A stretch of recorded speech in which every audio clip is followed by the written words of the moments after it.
Hello, my name is Quincy Gilmore.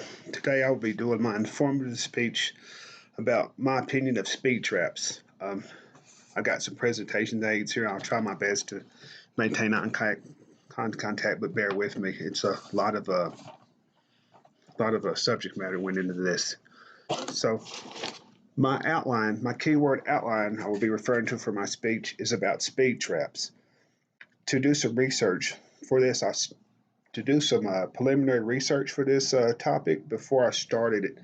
About 5 or 10 minutes ago, I looked up the number of missing children that were in the state of New Mexico. I come to find out there's close to 1,100 missing children currently reported in the state of New Mexico alone, with about 378 being from the Albuquerque area. I live in Santa Fe. I'm about an hour's ride away from Albuquerque, so I don't know if they consider the Santa Fe metro included in the Albuquerque metro area, but as I said, it's around 378 children. Okay, now going to my first note, I'll tell you why that number is reaches out to me. Okay, I took that number and I measured it against the amount of traffic citations handed out by the Albuquerque Police Department. Now I have a quote here from Chief Harold Medina. I can't quote it verbatim. It would be too long and too inclusive, so I wanted just to point out the important parts that are relevant to our topic.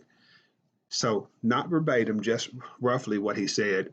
I'm incredibly proud of the hard work by our traffic unit this year. From nearly doubling citations issued, the unit has certainly helped make our streets safer. Okay, that's end quote. So, it I cannot fathom why someone in you know in the, let's say, public interest could say that. A chief of police saying that doubling the citations have made the streets safer when his immediate area has 378 missing children. You know, but so my deal is this, and my point stands to be is this. It says, as a taxpayer, I know people have been victim of crimes that have gone unsolved. I've also received speeding tickets myself. I admit I was speeding, but still I received a ticket. I've also witnessed rearing collisions on at least three separate occasions, two in Kentucky, one in Detroit, oh, and a fourth one on I-24 going over my marker 34 on Interstate 24 headed between Monteagle and Chattanooga, Tennessee. That rear end collision was due to a car, police parked in a, you know, off the road behind some rocks and some construction sites. So when drivers coming over Hilltop him, they seen him. I guess it's a knee jerk reaction for the first thing someone to do is to tap the brakes. So that ended up causing a wreck. It wasn't a fatality. I stopped to check on the people myself, but it ended up causing a wreck. And it was solely the sole purpose, the sole cause behind that wreck was because a driver hit his brakes when he seen the police. And I firmly believe that cop had not been there. If he'd just been driving through traffic and not hid in a place where he could, surprise attack people, that rear end collision could have been completely avoided. It says, so back to the meat of the subject. Police officers sit idly by while conducting speed traps.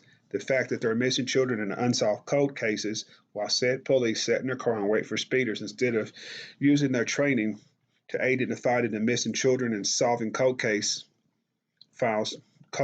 should be a concern to all taxpaying citizens. It says, as personally, my experience with, I want to go on record saying I'm not anti-police. I'm anti uh, neglectful use of resources. So I believe that I do see the necessity for people to adhere to the speed limit and drive safely, and I do see how the police officers need to curtail street racing. But I also, in my own experience, especially like I can just go over the last 3 or 4 days, I drive a 42-minute ride from my driveway to my parking lot at work. I work in Los Alamos National Laboratory. I drive from Santa Fe, New Mexico to get there. In my drive there, I would encounter no less on an average day, the minimum is going to be four, as many as seven police officers. And, uh, and that's because I drive through maybe three separate jurisdictions to get to my work. And I believe that if those police officers that were sitting there would use their training and their to help combat the missing children or the it's a or even the opioid drug epidemic up here, instead of just sitting there waiting. I think now that police departments themselves, they go for low hanging fruit. And I think that if you can show that you're succeeding in some areas, that will take people's attentions off of the deficiencies you have in others. And that'll be the conclusion of my presentation. Thank you.